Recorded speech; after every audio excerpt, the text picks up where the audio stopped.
Hi everybody, my name is Christina Mosier and today I will be talking about social stories. My other two group members, Amber Nelms and Olga Renasids, also helped me put together this wonderful presentation for today. What are social stories? Well, Carol Gray developed them in the 1990s. She made them to help individuals on the autism spectrum to deal with social skills in social situations. So they describe the situations and the behavior with social cues and perspectives, and they also tell the individuals what are and what is appropriate in a specific scenario. There are many different types of sentences used within social stories. First one, most commonly known, is descriptive sentences, and these explains questions like who will be there, why, where, and how the situation will occur. So an example of this would be, at school, most people go to the cafeteria for lunch. Then there's also perspective sentences. Perspective sentences enlighten the potential thinking of all individuals involved and are pertinent to the setting. So an example of this is, many students like to eat their lunch with others. Then there's also directive sentences. Directive sentences are the ones that pinpoint the right behaviors for the child in that particular setting, and it urges them to use the correct behaviors when put in that situation. So an example of this is, when I eat, I will touch my food. Then we have control device sentences. So control device sentences are cues that the child finds helpful in a certain setting. They tell a child to look for certain cues, and that's how they know that they are in a scenario where they need to produce the behavior that they're being told to in that directive sentence. Then there's affirmative emphasizes sentences, which emphasize important rules that need to be remembered while in that scenario. There are also cooperative sentences, which are formulated so that the child can know how others can assist them in a recognized setting. Lastly, there are partial fill-in-the-blank sentences. These ones are not always used. Sometimes they are taken out of social stories, but when they are used, they are a great way to see if the individual is understanding the social story and to see if you need to describe more to them. So they encourage anonymous discerning when facing a certain situation, which is a situation you're describing in that social story. So to go into some research background, well, Carol Gray, who, as we said before, created social stories and invented them, did a study in 1993 with Joy Nichols, which studied using social stories with individuals on the autism spectrum. Overall, there are actually limited studies on individual social stories in practice. However, it's still an evidence-based practice. And the reason behind this is because usually social stories are used with another intervention. They're not usually used alone. So when there are studies done, well, what helped the individual reduce the problem behavior? Was it the social stories or was it the other intervention that was done? It's hard to tell, but they are known to work very well along with other interventions. The most recently, Payne and colleagues in 2015 determined that the function-based social stories, as well as functional communication, did bring forth a considerable decrease in the target behavior. So they found that it does help reduce problem behaviors, but along with another intervention, as we had said before. So who are social stories appropriate for? Well, as we said before, they're widely used for individuals with autism. They're also usually used for individuals who are verbal and have verbal skills, ages anywhere from 4 to adulthood. This is because you want to make sure that they're understanding the social stories. You want to make sure that you're able to talk to them about the social stories so they understand what they're supposed to do in those scenarios. And then many educators do use it for problem behaviors, so it is widely used. So there are many steps in order to write a social story. You do want to make sure that you're describing the setting in very simple terms. Make sure you're using simple language. The story needs to have more descriptive sentences than directive sentences. You want to make sure you're describing the situation way more than you are actually telling the individual what to do. Both are important, but there's a ratio that you need. So you want to also make sure that you're writing the story either from a first or a third person perspective. And then make sure you're using Gray's descriptive framework for creating the social story. And this is the specific ratio that I had started to go to before, which is the ratio between 2 to 5 descriptive sentences for every directive sentence. So as we said before, you want to use more descriptive sentences than directive sentences. You're naming the people, that you give the order of events, you let the individual know why things are occurring in the setting, and what the appropriate response would be in that situation.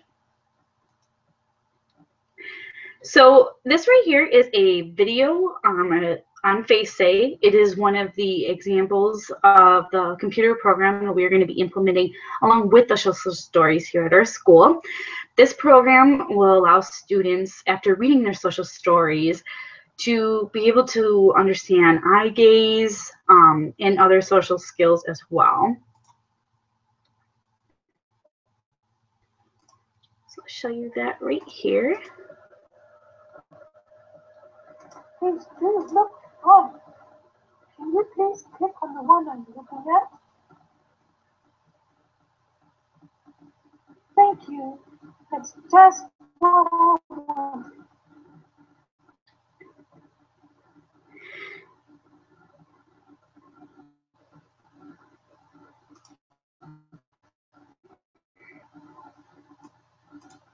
Okay, so then you also want to make sure that you are implementing the social story after you've conducted a functional behavior assessment. So you want to make sure that you know the function of the behavior before you're writing the social story. And the reason is because they have been found to be most effective when they are used with the function of the behavior. When we know the function of the behavior, we can write our social stories based on that function of the behavior.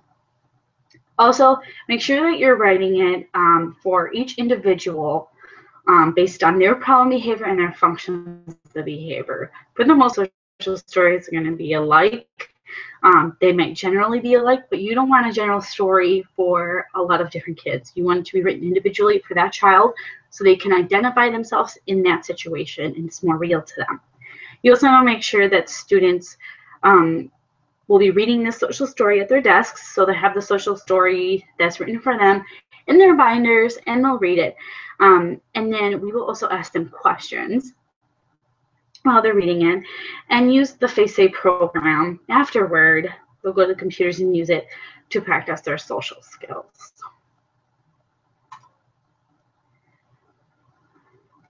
So this next video I'm going to show you is also on Buddy, who is a social story video on YouTube. This video is a great way to make a social story, and you can make videos. So I'll show you this real quick, and then we'll talk about it.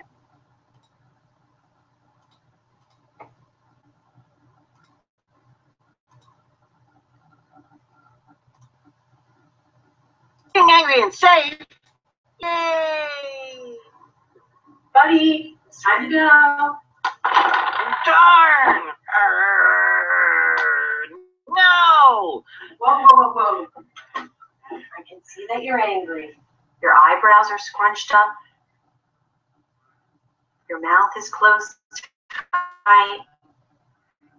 Breathing is really fast. And you're about to do something against the rules. Buddy, feeling angry is okay when things go wrong. But you have to stay safe, follow the rules to make things better. So this is how we're going to do it. First, take 3 slow breaths.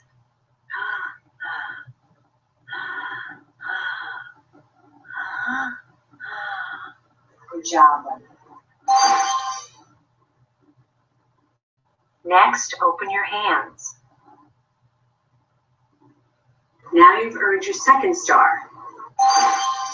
Now keep your hands safe on the table or at your legs. Okay. Thank you for keeping your hand safe. You did such a great job. You earned another star. Now there's only one more thing we need to do. Now you can say this out loud or show me that pet card. I am calm and I need help. I am calm and I need help. You did it! So that was another really good example of a social story. The only thing I would say that we want to make sure that we're not using in that one is that is mostly directive sentences. And like I said before, we want to make sure we're using a ratio, so we want to make sure we are using more descriptive sentences than directive sentences. So I wrote an example social story for the purpose of this presentation, and this one's called Going to the Dentist. Everyone needs to see a dentist. The dentist makes your teeth shiny and white. The dentist also helps prevent and help toothaches. My mom and dad will take me to the dentist every 6 months. When I go, I will first check in at the front desk. Then I will sit in the waiting room before the dentist is ready for me. I can play on books or watch TV while I am waiting. I cannot run around the waiting room. This will make my mom or dad upset and I could hurt myself. When the dentist is ready for me, I will hear my name being called. I will follow the dentist to the room. When I get there, I will sit in the dentist chair. When I sit in the dentist chair, the dentist will ask me to open my mouth wide so that they can look at my teeth. It's okay to be scared when this happens. If I'm scared, I can say, I'm scared, or please give me a minute. The dentist will gently look inside my mouth and clean my teeth. This doesn't hurt. After I let the dentist clean my mouth and check inside, I will get a prize from their toy box. Going to the dentist is no big deal. I can do it. So, how do we determine if social stories are successful? Well, as we said before, we want to make sure that we are writing our social stories based on the function of their behavior because that has been found to make it more successful and effective.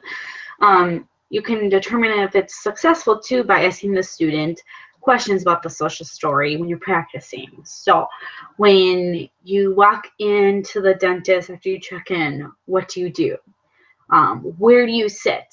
Things like that. And then when they give you the correct answer, that's how you know that you got it. That they're making it, or they're making a target behavior. And then you also will know overall that the student will reduce their problem behavior. They, whether it's with another intervention, that's the whole goal of social stories, is to reduce the problem behavior. So to go in a real short overview, we're going to use the social stories strategy at our school in combination with the FaceAid program. And that's going to help the students to develop contingent responses to an interaction or conversation. They're going to have appropriate social engagement with adults or peers. They're going to have be able to do attempts or bids for attention, like getting eye contact, greet or wave. They're going to be able to make comments about a given situation and make requests for things. And then our FaceAid program is going to help the students identify different facial expressions and emotions that are connected to social engagement. Also, some final tips. We need to remember that there are several different types of sentences used in social stories according to Grace methods. So they are descriptive, perspective, directive, controlled devise, affirmative emphasizes, corruptive described, and partial fill-in-the-blank types. We want to make sure that we are using more descriptive sentences than directive. And we also need to remember to write the social story based on the functional behavior, if possible. And always remember to keep the story personable and individualized per student. And then here are some references that we use specifically in this presentation. If you have any questions, please make sure to contact us. And I hope you learned a lot from this presentation. Thank you.